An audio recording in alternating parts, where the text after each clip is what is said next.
All right, so 2022 is just about to come to a close, and with that, it is time to break down my list of my top 10 favorite movies of 2022.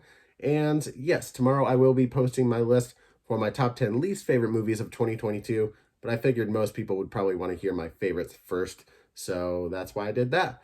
But yeah, basically how this list will work is 10 will be, very good movie, but not quite my favorite, and one will be my favorite movie of 2022. Before I get into the top three, I will mention some honorable mentions, which are movies that didn't quite make the list, but I thought should get a shout out in the video. Tomorrow, I will be posting a top 10 least favorite movies of 2022 list, so stay tuned for that. But without further ado, let's get into it. Starting with number 10 is Black Panther Wakanda Forever. I knew I had to have a Marvel movie on the list somewhere, and yeah, Black Panther Wakanda Forever was definitely the best Marvel movie that we got this year.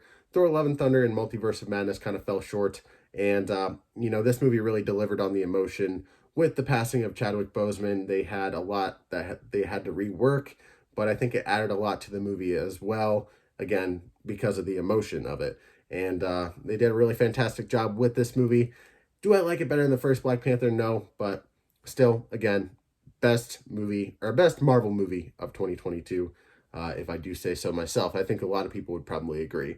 Coming in at number 9, I have Bullet Train starring Brad Pitt. Almost didn't make the list. I'll tell you what movie almost made the list in place of Bullet Train when I get to the honorable mentions. But I had a lot of fun with this movie. Brad Pitt is always charismatic. He's really fun in the film. But the real two standouts in this film for me were Aaron Taylor Johnson and Brian Tyree Henry as Tangerine and Lemon. I could see a whole spin off movie of those two characters alone. I would love to see that. I would love to just see a sequel to this movie in general. And it's a movie I had a lot of fun with, and I will definitely be rewatching. Coming in at number 8 is my favorite horror movie of 2022, and that is Smile. Stars Sosie Bacon. I believe she's actually the daughter of Kevin Bacon, who, shout out to him for being the holiday special of Guardians of the Galaxy. That was fantastic.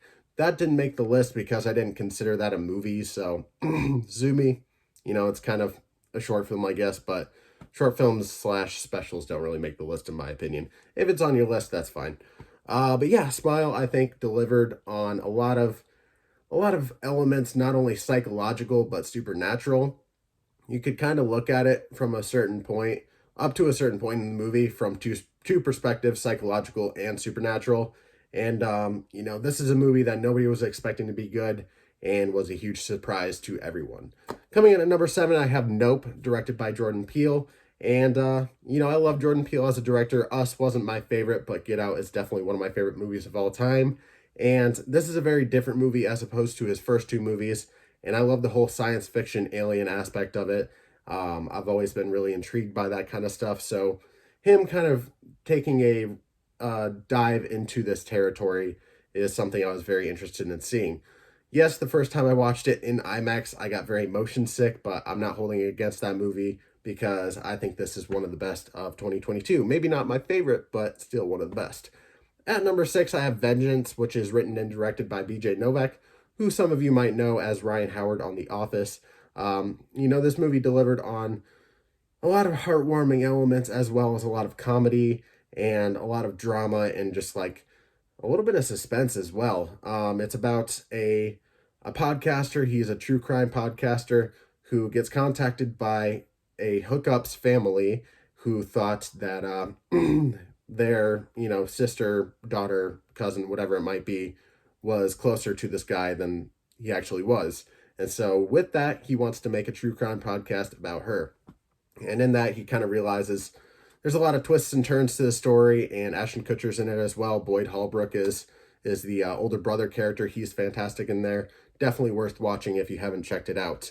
Coming in at number 5, we're getting to the top 5 here. I have Violent Night, a very recent movie that I had a lot of fun with. I will definitely be rewatching this every year on Christmas.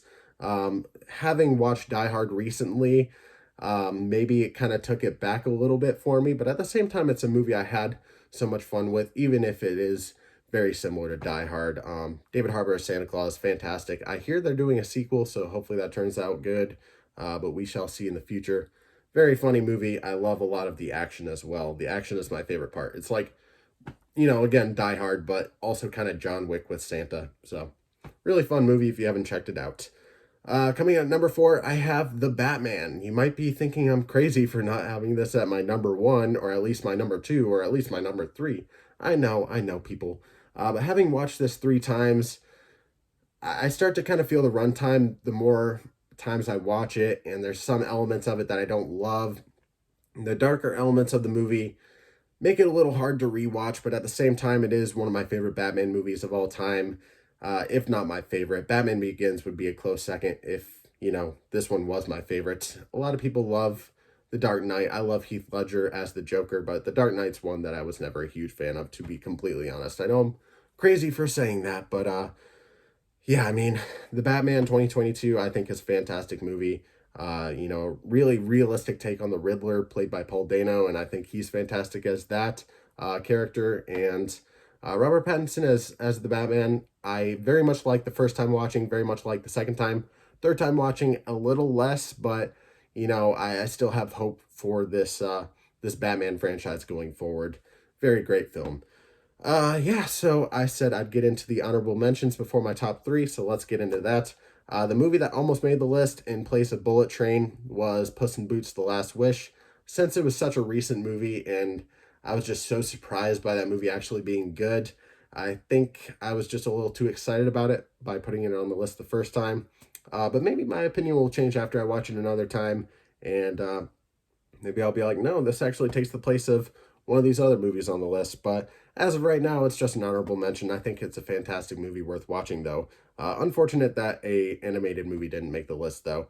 Kind of spoiling, my top 3 there, but oh well. Also, The Fablemans is a movie that a lot of people loved. Me personally, as a person who loves filmmaking, I should love a movie about filmmaking, but I feel like, yeah, I don't know. It didn't do as much for me as it did for a lot of other people. I still think it's fantastic, don't get me wrong. I love the story to it and a lot of the filmmaking aspects throughout the story. Paul Dano is also fantastic. Again, Paul Dano, I think he's definitely one of those actors you got to keep an eye out for because he is absolutely fantastic and worthy of so many awards. But yeah, also Barbarian, one of my favorite horror movies of this year. It's a very weird movie, so be prepared going into it. It takes place in my home state in Detroit, which it doesn't necessarily paint it in a good light, but at the same time, it's not very easy to paint Detroit in a good light. So yeah, very messed up horror movie that I would recommend, but at the same time, maybe don't eat anything while watching it. Also, Elvis almost made the list. The only reason it would have made the list is for Austin Butler's performance alone. Literally anything else about the movie, I'm just not a big fan of. I don't like the pacing. I don't like the editing. I don't like the way they played Tom Hanks off in the movie. I don't think Tom Hanks is a bad actor. I think he did the best with what he was given, but I'm not a fan overall with what the director/writers did with this film. But yeah, Austin Butler deserves an Oscar for his performance, absolutely. But yeah, this film didn't quite make the list because it doesn't I can't necessarily have it bank on the performance alone. But yeah, next up is Dog, which is a movie that I think is directed or co-directed by Channing Tatum. He also stars in it, and it's a movie about a dog, so you always get me there. But definitely worth checking out. I think it's pretty good. Pearl, another one that made the list, as well as X. I think Pearl actually made X better for me. I didn't care for X the first time I watched it, but having watched Pearl, it's basically a prequel to that. It heightened that first movie for me, and I thought Pearl was fantastic as well. Looks like I had Elvis on here twice. My bad. But Black Phone is also a really great horror movie this year. Great year for horror movies. Only one really ended up making the list. I don't think many people would consider Nope quite a horror movie, even though it's very horrifying. But yeah, The Black Phone, definitely great movie. Ethan Hawke, fantastic. Also, his daughter is in Smile, so yeah, that made the list at least. But yeah, definitely worth checking out. Check out The Black Phone. Fall is another one that almost made the list, just because it's something unique. I've never seen these types of movies before where it's like, the directors and writers of Fall made movies like 47 Meters Down and stuff. And I haven't really seen those types of like trapped in a certain place kind of movies. So for me, this was like a fresh thing, a fresh concept for me. So Fall did a lot for me, especially with my fear of heights. I think it's a movie that's better for the big screen than maybe at home, but at the same time, it definitely played on those fears. I thought did a lot of things pretty well. There was a twist in the movie that I didn't care for too much, but yeah, that's one of the main reasons it didn't make the list, as well as maybe not being as well to watch at home as it is on the big screen. But yeah, also Turning Red is on the list. One of the best animated movies of this year. I think this movie is absolutely fantastic in the story that it tells. Everything Everywhere is another movie that kind of told a similar story of, a Chinese mother and daughter dynamic. But yeah, Turning Red, it's a great story for children if, you know, certain parents are willing to let their children watch it, because I know there's certain parents out there that probably wouldn't want their kids to watch it. And those types of parents are honestly the types of parents in that movie that they're depicting. Let's be honest here. But yeah, also Scream, 2022, not the original one. I love the original Scream. I thought this was a really great sequel. And I mean, it's not my favorite, but I'm also looking forward to the new Scream in 2023. So yeah, Jackass Forever, my first Jackass movie experienced on the big screen. So for that reason alone, I had to make the list. I was happily eating popcorn the whole time. I wasn't grossed out at all from one thing. That being said, I didn't watch the extended version that was released in theaters, so I heard there was a lot more gross stuff in that version. The Unbearable Weight of Massive Talent, starring Nicolas Cage and Pedro Pascal. Fun buddy comedy. Definitely recommend checking it out. Nicolas Cage plays himself. That's all you need to know. Go check it out. It's hilarious. Glass Onion and Knives Out Mystery. I love the first Knives Out. It's one of my favorite movies of all time, so this had to make the honorable mentions at least. I don't like as much of the satire elements of this film that they went with, and I thought the twist was very obvious, so for that reason it didn't quite make the list, but there's a lot of fun things they do with it. And then the last movie I will mention is, spoiler alert, another fairly recent film starring Jim Parsons, and forgive me, I can't remember the other actor's name, but it's basically the movie that Bros promised it would be, and it's a movie that made me just sob in the theater. Honestly, it probably should have made the list, but it's a movie I'm probably not going to end up rewatching because it's not an easy movie to rewatch, but I would recommend watching it at least once. So yeah, those are all the movies I want to mention in the honorable mentions. So with that, let's get to the top three. At number three, I have Prey, which is a movie exclusive to Hulu, and it's, I guess, a Predator prequel, right? Yeah, I honestly think this is the best in the Predator franchise. Predator fans come at me, I know, but I just love the story that they told in this movie with the Comanche tribe and whatnot, and just the setting of it, and a lot of the action really worked for me as well. They stuck to, for the most part, fairly practical effects, and I appreciate that as well. So, movie that did a lot for me. I will definitely be rewatching this. Crazy that it came before the Batman. The Batman and Prey are movies that I kind of flip flopped on, but at the end of the day, I rewatched Prey, and I was just like, yeah, this is the most rewatchable because, for one, it's shorter. It doesn't take as long to rewatch, and two, there's just like there's kind of like an underdog element to it, whereas Batman doesn't quite have that. It's a very dark movie, but still, I don't hate that. But yeah, Prey makes number three. At number two, I have Top Gun Maverick. This almost made number one, but there's one other movie that I just really love that I had to make number one. But Top Gun Maverick is honestly one of the best action movies I've probably ever watched. It's, in my opinion, better than the first one. I think a lot of even Top Gun fans would say it's better than the first one. The way they actually shoot the actors, like record the actors inside the cockpit of these jets, is absolutely insane. It's something that's really never been done in a movie before, and seeing it in IMAX twice for me, oh my God. I mean, even watching it at home, it's awesome, but like seeing it in IMAX and just remembering it every time I watched it at home, just remembering how I felt like I was in the cockpit. Like, I've never had a movie immerse me as much as this one did. So, Top Gun Maverick, kudos to you. Who knows if they'll make another one? Honestly, I hope not. I hope this is like a one and done kind of sequel kind of deal. No more, please. Please. I think we can all agree that the first Top Gun, pretty awesome film. It's a classic. But this movie, fantastic. Shouldn't have another sequel. This should be it. I think this is a great way to send these characters off. But yeah, Top Gun Maverick, oh my God, watch it if you haven't already. It's fantastic. Even if you don't like Top Gun, I feel like you're probably going to like this movie because it just delivers on so many elements. But yeah, at number one, I'm sure some of you might have guessed already. It's a movie that I reviewed on the channel recently. It is Everything Everywhere All at Once. And funny enough, it's a movie that I didn't like the first time I watched it. And it's only recently that I rewatched it and realized I was freaking stupid before. Sorry, I tried not to swear in this top 10 breakdown. But yeah, I realized I was just an idiot for not realizing how good it was before. I thought it was just too much. It was too weird.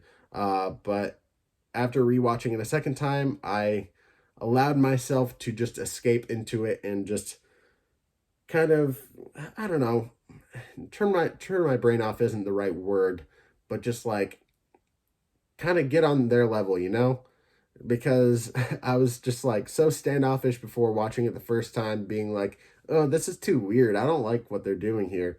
Yeah, I had to get in their minds and get with this film and hear other reviews as well. Hearing people actually rave about it made me think, you know what, I'm probably wrong about this movie. And I definitely was completely wrong about this movie because, you know, Evelyn in here, played by Michelle Yeoh, she's fantastic. I believe it's Stephanie Sue is her name, who plays the daughter in here. Forgive me, I can't remember her name at the moment. Joy, also fantastic. And then there's Kei Hu Kwan, is that how you say it? Who plays, sorry, I'm trying to remember all the names. Um, yeah, I can't remember his name at the moment. I'm sorry, I should remember his name. Waymond. There we go. I knew I'd remember it. And then you have Jamie Lee Curtis as Deirdre Beardre, I believe is how you say it. Just such a fun cast, such a crazy movie.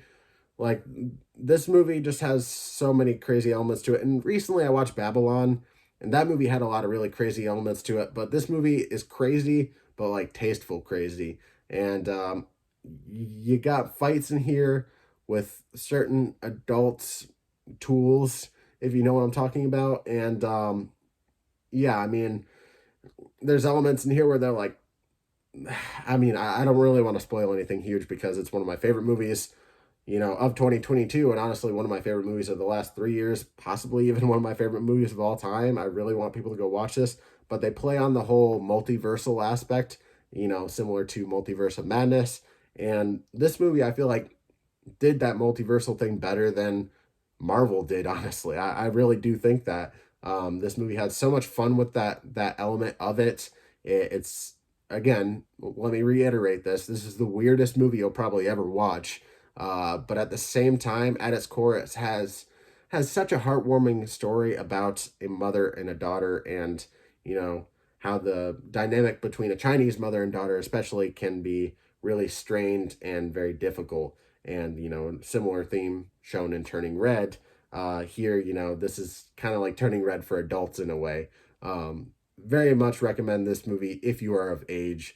If you are under the age of like 17, then I would say maybe don't watch this. This might not be appropriate for you, but at the same time, it has just so many really deep human moments in here that I just love personally. They make me cry. They make me laugh. This movie also, forgot to say that, is freaking hilarious. Is absolutely hilarious. I mean, it's weird, but it's hilarious weird. So, you know, I'm gonna stop rambling here. I'm just gonna tell you, watch Everything Everywhere All at Once if you haven't already. Not really sure what streaming service it would be on. I have it on my Vudu account, so yeah, I mean that's up to you to go find or rent it or whatever you might want to do, but definitely check it out. It is my favorite movie of 2022. So yeah, there's my list of my top 10 favorite movies of 2022.